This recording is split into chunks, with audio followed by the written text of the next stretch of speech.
could ride the waves together, and our love will grow. In my worry, I will take you everywhere I go. So I say from me to you, I will make your dreams come true.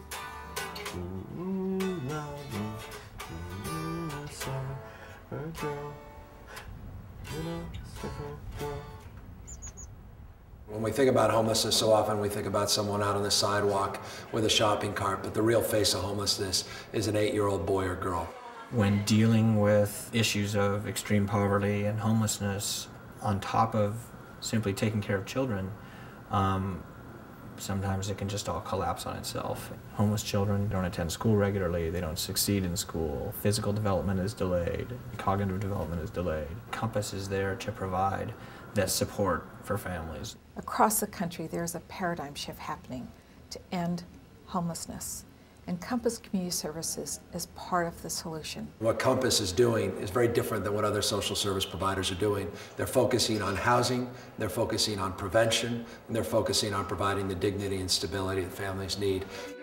Families that we see often come from a good deal of trauma. A good number of our families are employed, but they're not adequately employed. Most families have deeper, longer-term issues. They don't have the income, they don't have childcare, they don't have the skills to be able to get employment that is going to sustain them. We're trying to help families figure out what their goals are and to help them to move towards meeting them. We really try to look at each family as unique, which they are, with their own set of strengths and areas in which they need support. I don't want to see the bottom of the bag. I've been here for 3 weeks. My situation is that people always think that it's because you're lazy or you're addicted to something or I don't know, but it's not always like that. It's just hard. What kind of things do you want her to know about you when she grows up? The things you did for her? And the kind of things that I was always there. This is something I wanted to work on with you as you're at Compass. What kind of mom you want to be for her. You want to be the mom that you're already doing, which is getting housing applications and going to all your meetings on time so you can get that housing on Treasure Island and making a really stable life for her. Well, I think I'm going to get housing. They hooked me up. It's low-income housing. And you get like a decent apartment with a kitchen and rooms and everything a regular home would have. I'm applying for graveyard shifts, places where I can just work nights so her dad can watch her. What's giving me my determination? The baby. 2 weeks prior to giving birth to Kaya, we moved into the shelter at 111 Taylor. Sean had just started working at his job for UPS. Kaya was born the first week that I started at UPS. If you're employed while you stay at Compass, they do have an account that they hold a large percentage of your wages so that when you are ready to move, you have money to move into housing. When you're in shelter, you attend a house meeting. They'll have a topic of the night, like healthcare, for instance, or they'll have a house vision search. Right, or that was a huge housing. one. They had housing searches and how to fill out a job application or how to fill out a housing application. Being that we moved to Oakland when Kaya was only 6 months old, she has grown up around a lot of different people and she's seen a lot of different things. She's definitely a city kid. But also I feel good about what we're creating inside this our house. And we were always playing music, we're dancing, we're trying to, she's producing a lot of art, She's an amazing artist. Yeah, and stacks and stacks of books. Literature is really important. She loves opening books and trying to read even herself. Kaya's definitely been an inspiration to not fall back into some of our negative patterns. Just some of the basic mechanics of being responsible and paying bills and having a structure and a focus and a stable environment. Compass played a huge role in our life in giving us some stability at a time where we really needed it. We were in a really slippery spot and we got our foot planted and we were able to work from that and attain what we have today. We have home. We have a home. So I say from me to you, I will make your dreams come true. Ooh, love me. Ooh, sir, her girl. Little silver girl. The Tenderloin Child Care Center is an oasis from the drug use, the drug dealing, the violence in the community. Families are dealing with housing crisis. It's pretty hard for a child who's worried about where they're going to sleep that night to participate in a learning activity. Some of the issues that I deal with are around trauma, being in domestic violence situations and abusive relationships. Also having to move around to different shelters, different locations, or different schools and not really feeling secure. So Derek wants to be a baker when he grows up. What about you, Kimberly? You want to be a cook? I'm going to be a Power Ranger. You're going to be a Power Ranger when you grow up?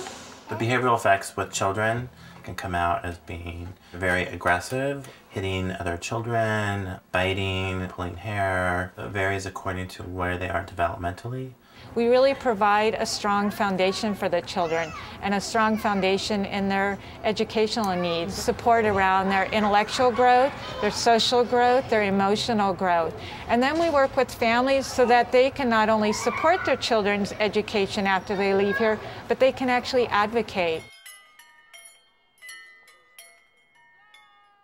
Eugene and Patricia Irby were a real integral part of the Clara House program. They lived with their family here for 2 years. Patricia Irby is very interested in becoming a California alcohol and drug counselor, so she worked very, very hard to acquire that certificate. It was a long journey getting here.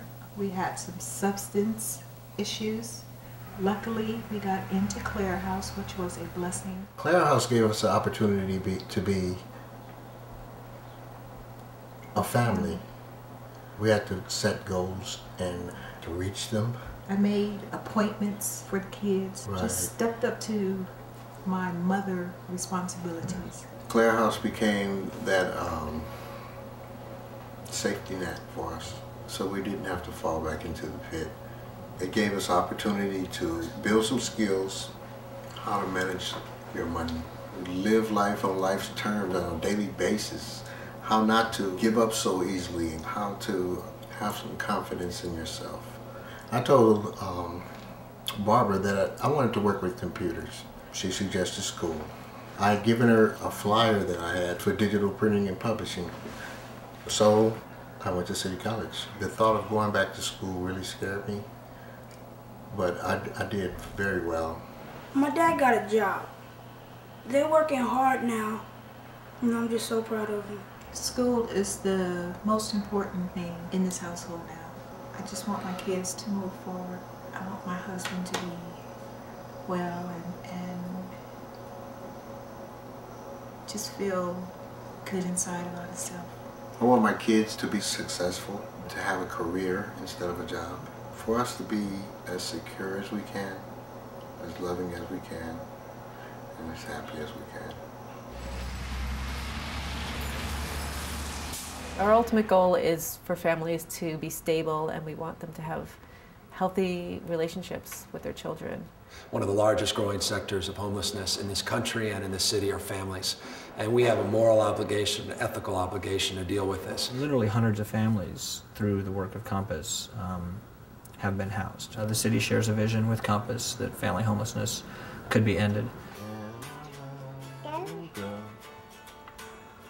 When I grow up, I want to be Spider-Man. My dream is to save a bank. Basketball player. Quiero ser una palabra. I want to be cool. When I grow up, I want to be a Dora la Explorer. I want to be a doctor. I want to be Spider-Man. I want to be like my dad when I grow up, because my dad is a hard-working African-American man, and it just makes me proud. Minnesota girl.